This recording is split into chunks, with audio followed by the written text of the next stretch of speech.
Bismillahirrahmanirrahim. Assalamualaikum warahmatullahi wabarakatuh. Alhamdulillah, summa alhamdulillah, wassalatu wassalamu ala rasulillah, amma ba'd. Alhamdulillah, bagaimana kabarnya Bapak Ibu jamaah Magnet Rezeki yang dirahmati oleh Allah Subhanahu wa taala. Semoga Anda semua berada dalam limpahan keberkahan, rahmat, karunia, kecintaan dan kasih sayang dari Allah Subhanahu wa taala. Agar hidup Anda lebih berjaya, lebih makmur, lebih sejahtera, lebih bahagia, dan lebih mendapatkan ketenangan batin yang Allah Subhanahu wa taala titipkan pada hati sanubari Anda yang terdalam.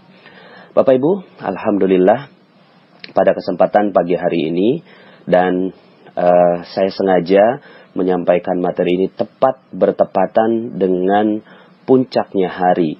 Segala hari yang dititipkan oleh Allah Subhanahu wa taala, puncaknya adalah hari ini, ya, yaitu Yaumul Arafah, hari Arafah. Maka materi saya hari ini adalah berjudul Puncak Keajaiban, ya. Puncak keajaiban. Bapak Ibu, Islam ini agama yang ajaib, luar biasa, ya. Islam ini agama yang ajaib. Maka manusia diajak untuk masuk ke dalam din al-Islam.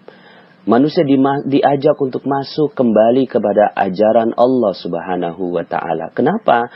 Karena hidup ini begitu indah, hidup ini begitu ajaib, hidup ini penuh dengan miracle demi miracle demi miracle, ya. Keajaiban demi keajaiban demi keajaiban, Bapak Ibu, ya. Cuma manusia juga syaitan, jin ingin mengeluarkan kita dari keajaiban ini. Padahal, Masya Allah.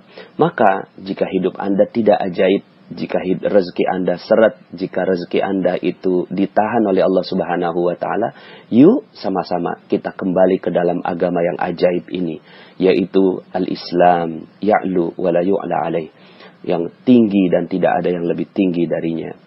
Maka Bapak Ibu, di dalam Al-Quran disebutkan tentang banyak sekali keajaiban demi keajaiban tersebut, ya. Dimulai dari kisahnya Nabi Adam, Nabi Idris, Nuh, Hud, Saleh, Ibrahim, ya terus gitu, ya. Yusuf, Zakaria, Yahya, Isa, dan Nabi Muhammad SAW, juga Nabi Lut dan seterusnya, ya, Nabi Sulaiman, Nabi Daud. Ini adalah kisah keajaiban demi keajaiban yang diterima oleh mereka, ya. Diterima oleh Zakaria yang ingin mendapatkan anak, ya, dan dimudahkan oleh Allah Subhanahu wa taala. Kisahnya Maryam yang mendapatkan makanan secara ajaib dari Allah Subhanahu wa taala. Nabi Musa yang bertemu dengan Khidir dengan peristiwa yang ajaib, ya. Kemudian Nabi Sulaiman yang memiliki kekayaan dengan penuh keajaiban. Nabi Daud alaihi salam yang mengalahkan musuhnya dengan kekuatan Allah Subhanahu wa taala. Ya, kam min fi'atin qalilatin ghalabat fi'atan katsiratan biiznillah. Betapa banyak, ya, golongan yang kecil mengalahkan yang besar dengan izin Allah. Maksudnya dengan izin Allah ini dengan keajaiban yang manusia menyebutnya adalah keajaiban. Berulang-ulang juga Allah sebutkan tentang kun fayakunnya Allah Subhanahu wa taala. Kalau Allah katakan jadi, innama amruhu idza arada syai'an ayyakula lahu kun fayakun. Sesungguhnya kalau Allah ingin mengatakan jadi, maka jadi, ya. Maka ini adalah agama keajaiban, agama yang penuh dengan keajaiban. Dan Allah ingin agar hidup Anda pun demikian. Allah ingin agar hidup Anda pun, kita semua, ya, adalah ajaib, ya. Ajaib. Bagaimana tidak ajaib, ya. Rabbnya maha ajaib, ya. Agamanya adalah aturan-aturan yang ajaib. Kitabnya adalah kitab ajaib, ya. Masya Allah, ya. Maka tentunya yang harus kita lakukan adalah terus merayakan diri kita. Alhamdulillah, bersyukur kepada Allah bahwa kita masuk ke dalam din yang ajaib ini, ya, agama yang ajaib ini. Maka karena agamanya ajaib, ya, hari rayanya Allah buat ajaib, Bapak Ibu, ya. Hari rayanya adalah hari raya keajaiban, ya. Maka materi saya saat ini adalah puncak keajaiban. Allah ingin agar kita merayakan keajaiban ini. Allah ingin agar kita bersyukur atas keajaiban ini, ya. Allah ingin agar kita, ya, mensyukuri, menikmati, merayakan gitu keajaiban yang Allah Subhanahu wa taala berikan, ya. Kapan itu? Ya sekarang, ya. Sekarang ini, ya. Makanya saat hari ini Arafah, ya, kemudian besok Yaumun Nahar atau hari penyembelihan Idul Adha, kembali kepada pengorbanan, ya. Lalu kemudian berkumpulnya manusia di padang mahsyar, ya, untuk berwukuf, ya, al-hajju Arafah. Haji itu adalah pada saat wukuf di padang Arafah, lalu kemudian bertawaf dan seterusnya. Ini adalah alur keajaiban, Bapak Ibu, ya. Jadi alurnya itu dimulai dari kita mensucikan diri pada saat Ramadan. Saat Ramadan kita mensucikan diri, udah selesai mensucikan diri selama 1 bulan, Allah Subhanahu wa taala minta kita merayakan. Apa merayakannya? Merayakan kita menang dari hawa nafsu kita, ya. Sehingga akhirnya Allah Subhanahu wa taala berkenan memberikan keajaiban demi keajaiban demi keajaiban, ya. Lalu kemudian setelah itu yang kita lakukan adalah, kalau Anda mendengarkan materi saya, rahasia keajaiban, kita kembali kepada manusia. Kita tidak lagi mementingkan diri kita sendiri. Yang kita pentingkan siapa? Orang lain. Orang lain jauh lebih mulia daripada kita. Orang lain jauh lebih butuh daripada kita. Orang lain jauh lebih kita harapkan kebaikannya daripada kita. Kenapa? Karena kita sudah mengerti bahwa kita ini satu. Ketika kita memikirkan orang lain, maka kita sebenarnya juga memikirkan diri sendiri. Bahkan sebenarnya kita nggak perlu memikirkan diri sendiri. Karena diri kita, ketika kita memikirkan orang lain, maka malaikat mendoakan kita, Allah memikirkan, ya, urusan kita. Lalu kemudian, ya, baru kemudian Allah Subhanahu wa taala sampaikan kita pada Idul Adha ini, ya. Saat Idul Adha inilah, ya, saat Allah Subhanahu wa taala ingin dipentingkan. Kalau kita mampu untuk mementingkan orang lain, kalau kita mampu mementingkan orang lain lebih penting daripada diri sendiri, bagaimana Allah?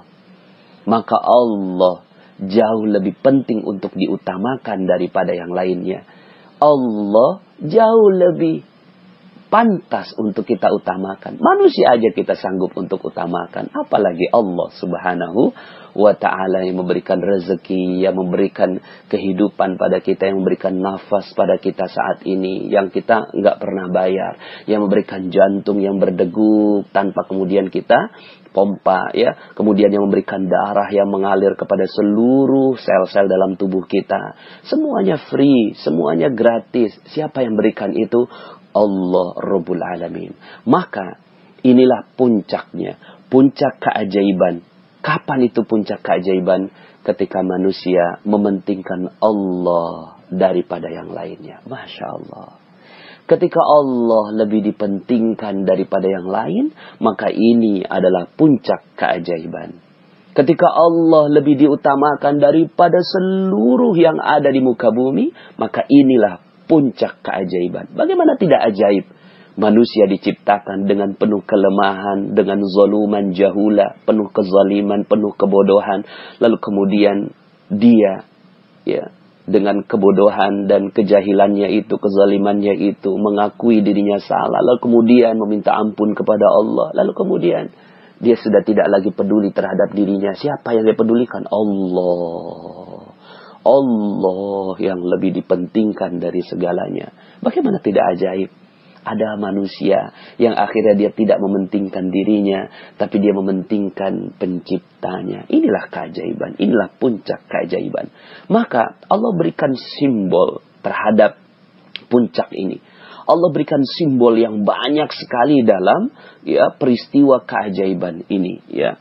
Makanya Allah kumpulkan, ya, manusia. Ayo semua kumpul semua, ya. Wa'adzin fin nasi bil haji ya'tuka rijalan, ya. Jadi ketika Allah Subhanahu wa taala memanggil, ya, panggil manusia itu, gitu, ya, untuk ke Baitullah, untuk bertemu dengan Allah Subhanahu wa taala, ya. Maka, ya, Dalam surat Al-Hajj ayat 27, ya, wa'adzin fin nasi bil hajji ya'tuka rijalan, ya, dan berserulah kepada manusia untuk mengerjakan haji. Nah, kemudian ya'tuka rijalan, kalian akan melihat, ya, orang-orang, wa ala kulli dhamiri ya'tina min kulli fajjin amik, datang kepadamu dengan berjalan kaki, mengendarai unta yang kurus yang datang dari segenap penjuru yang jauh.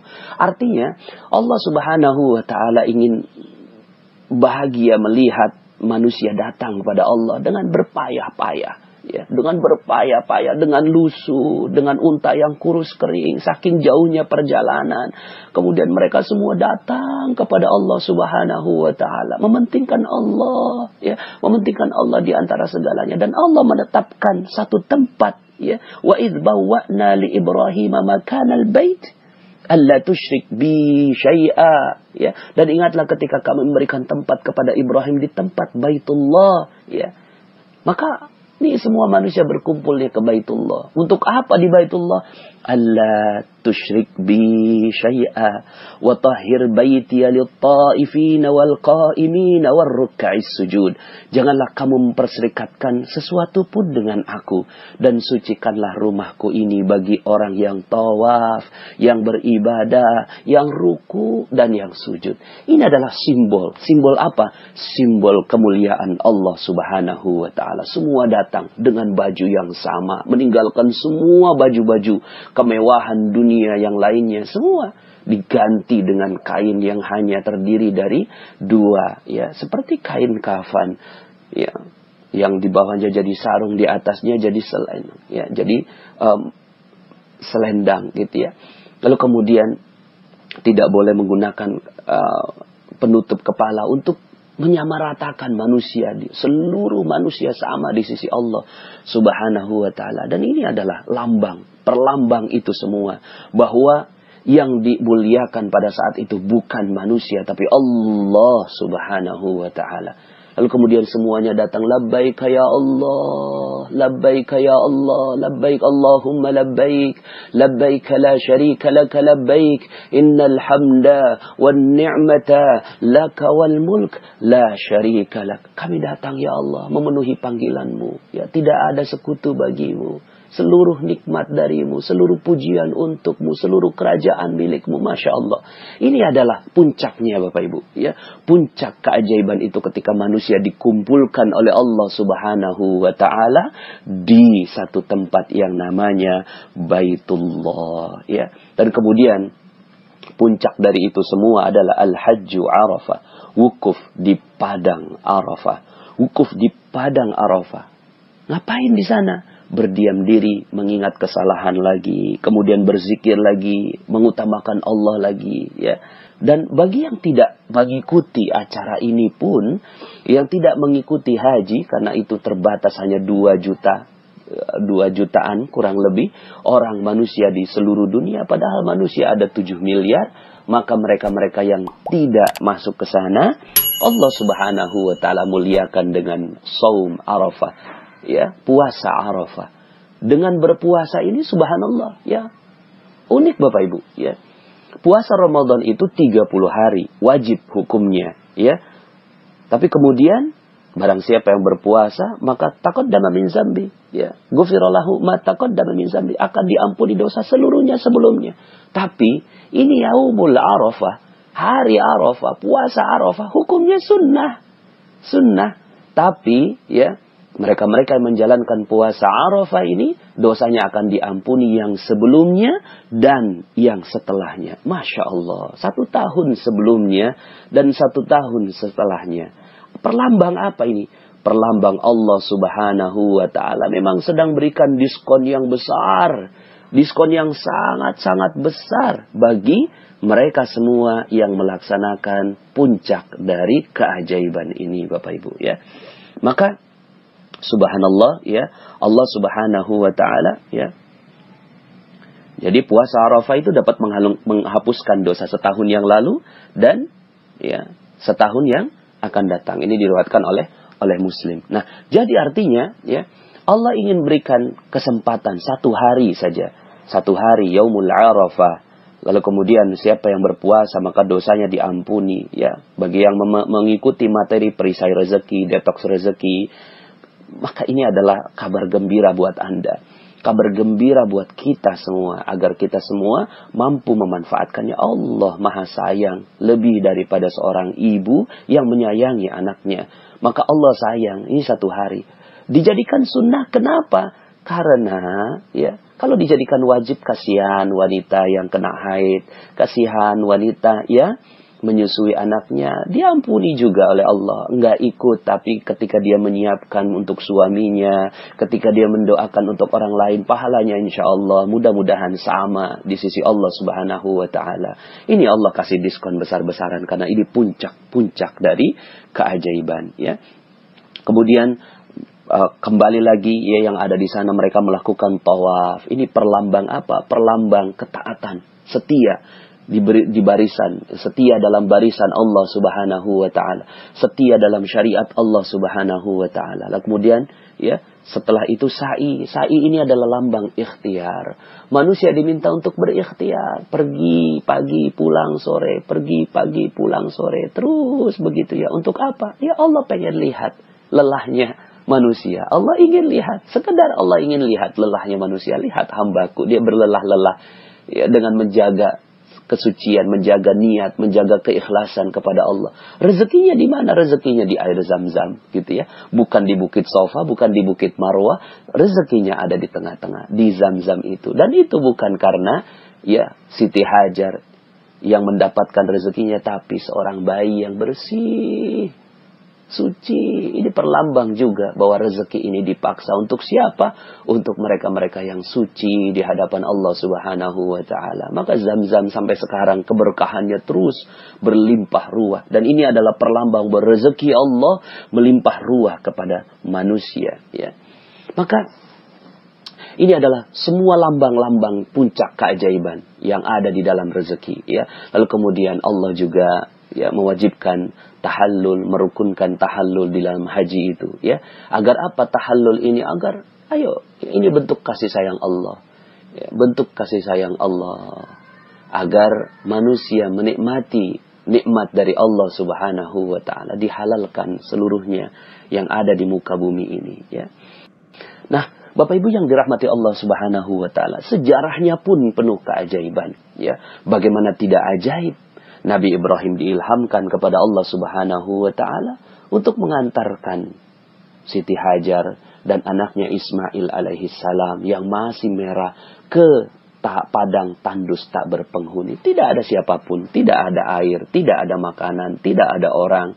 Tapi kemudian Nabi Ibrahim alaihi salam meletakkan di sana, meletakkan Siti Hajar dan Ismail di sana. Lalu kemudian dengan berbalik Nabi Ibrahim berjalan meninggalkan Siti Hajar. Siti Hajar bertanya kepada Nabi Ibrahim, "Wahai suamiku, engkau akan meninggalkan aku di sini?" Sambil menggendong bayinya. Nabi Ibrahim tidak bergeming, terus berjalan, diikuti oleh Siti Hajar. "Wahai suamiku, engkau akan meninggalkan aku di sini?" Ya. Lalu kemudian tetap Nabi Ibrahim berjalan. Kemudian Siti Hajar terus mengikuti suaminya. Tapi kemudian dia sadar, ada pertanyaan yang harus diralat, dirubah di dalam pikirannya. Ini merubah, Bapak Ibu, law of projection. Merubah seluruh pikirannya. Pikirannya langsung dirubah oleh Siti Hajar. Apa yang dirubah? Pertanyaannya diganti. "Wahai suamiku, apakah ini perintah Allah?" Lalu kemudian Nabi Ibrahim alaihissalam berhenti dan menjawab dengan "Na'am." Iya, ini perintah Allah. Lalu kemudian Siti Hajar dengan penuh ketegaran menggendong Ismail alaihissalam, mengatakan, "Kalau memang ini perintah Allah, maka Allah pasti akan menguatkan diriku untuk menjalani prosesnya." Paradox of Candy. Paradox of Candy. Siap menerima kenikmatan, siap juga menerima bungkusnya. Lalu kemudian Nabi Ibrahim pergi, meninggalkan Siti Hajar sendirian. Tapi kemudian Siti Hajar alaihissalam, Siti Hajar manusia yang mulia, ya, manusia yang mulia, wanita yang mulia ini dengan tegar dia menjalani kehidupan. Dia siap terima bungkusnya. Siap terima bungkusnya karena yakin bahwa ini adalah Allah yang menetapkan seluruhnya.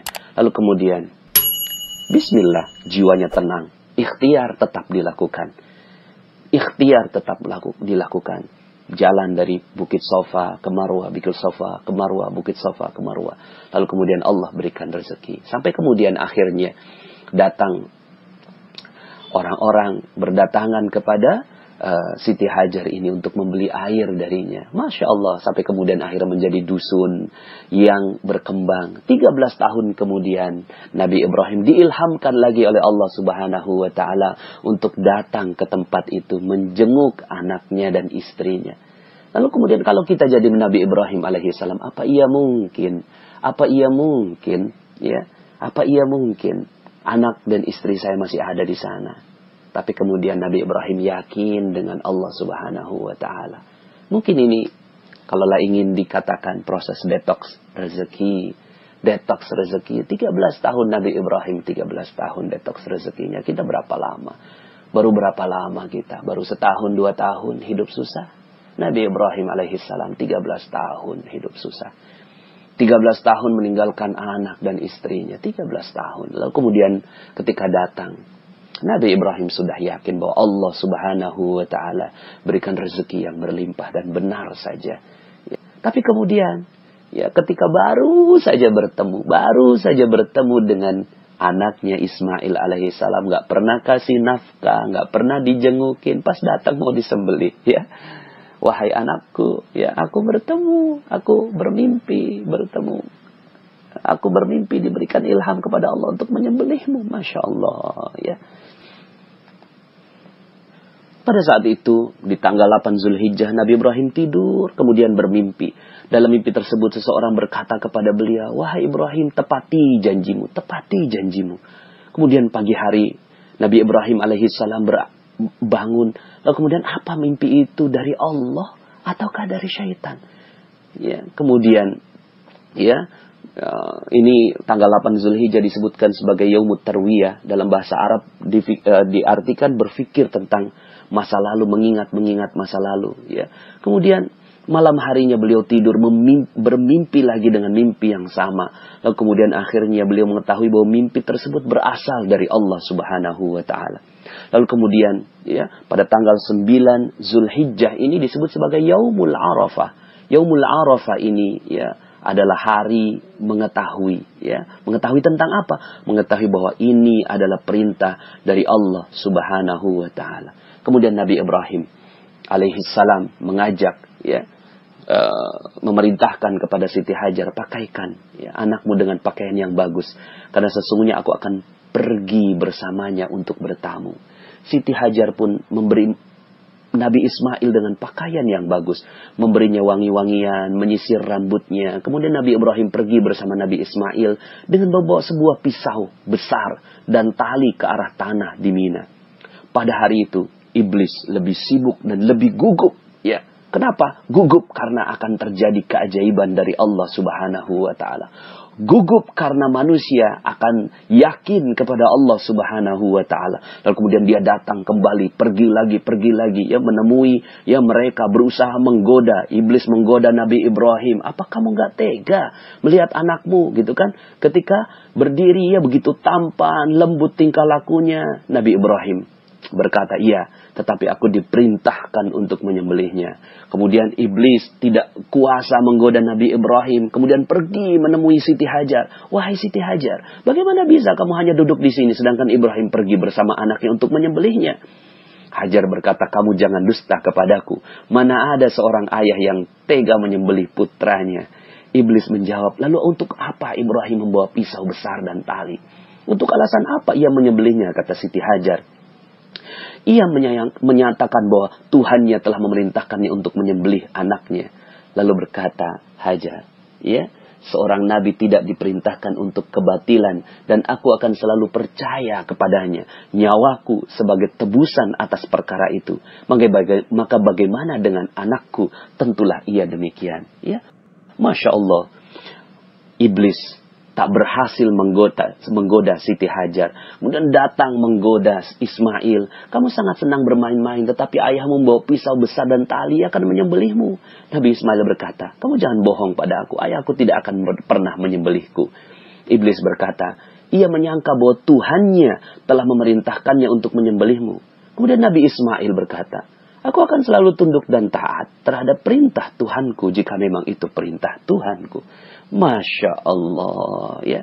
Lalu kemudian, ya, Nabi Ismail, ya, mengambil batu, melemparkan kepada iblis, dan seterusnya. Sampai kemudian Nabi Ibrahim alaihissalam sampai di Mina.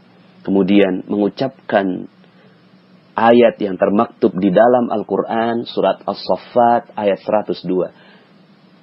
Ya bunayya, a'udzubillahi minasyaitonir rajim. Ya bunayya inni ara fil manan inni azbahuka fanzur madza tara. Wahai anakku, sesungguhnya aku melihat dalam mimpiku bahwa aku menyembelihmu, maka pikirkan apa pendapatmu. Masya Allah. Ini Nabi Ibrahim nanya pendapat kepada anak tentang ilham dari Allah Subhanahu wa taala.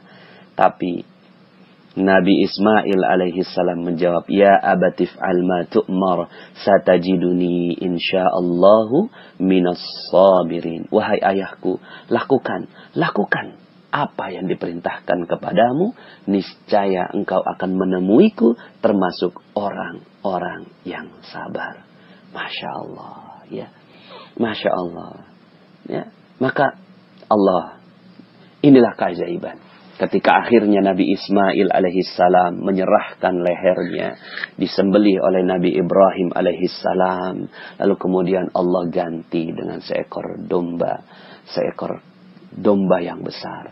Dan inilah Yaumun Nahar, hari penyembelihan. Hari di mana Allah Subhanahu wa taala ingin menunjukkan keajaibannya. Maka inilah Islam, agama yang ajaib. Puncak dari keajaiban adalah haji. Puncak dari keajaiban adalah pengorbanan kepada Allah Subhanahu wa ta'ala. Maka, Bapak Ibu yang dirahmati Allah Subhanahu wa ta'ala, yuk sama-sama rayakan puncak keajaiban ini dengan sami'na wa ata'na, dengan dengar dan taat kepada Allah Subhanahu wa ta'ala. Kami dengar ya Allah, kami taat kepada seluruh perintah-perintahmu.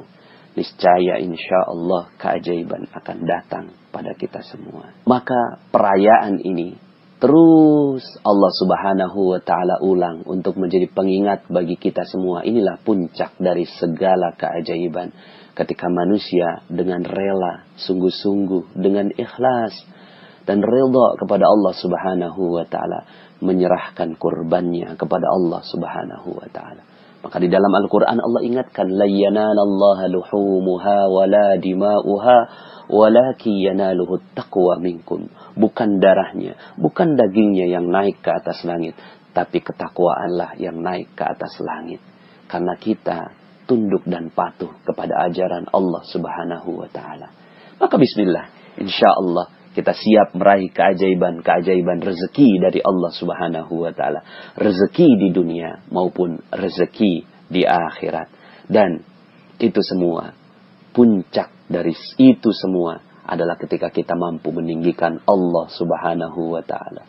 Allahu Akbar, Allahu Akbar, Allahu Akbar. La ilaha illallah wallahu akbar. Allahu akbar walillahil hamd. Allahu akbar, Allahu akbar, Allahu akbar. La ilaha illallah wallahu akbar. Allahu akbar walillahil hamd. Allahu akbar, Allahu akbar, Allahu akbar. La ilaha illallah wallahu akbar. Allahu Akbar walillahil hamd. Allah, dialah yang maha besar. Allah, dialah yang maha besar. Allah, dialah yang maha besar. Allah, dialah yang maha besar. Allah, dialah yang maha besar. Tiada Tuhan selain Dia. Tiada yang pantas mempersekutukan apapun dengan Dia.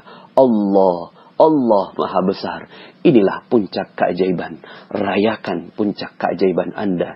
Insya Allah, Allah subhanahu wa ta'ala akan berikan rezeki berlimpah kepada Anda di dunia dan di akhirat. Semoga Allah subhanahu wa ta'ala muliakan Anda semua, kita semua di jalan Allah subhanahu wa ta'ala. Assalamualaikum warahmatullahi wabarakatuh. Hai guys, jangan lupa subscribe YouTube channelnya ya.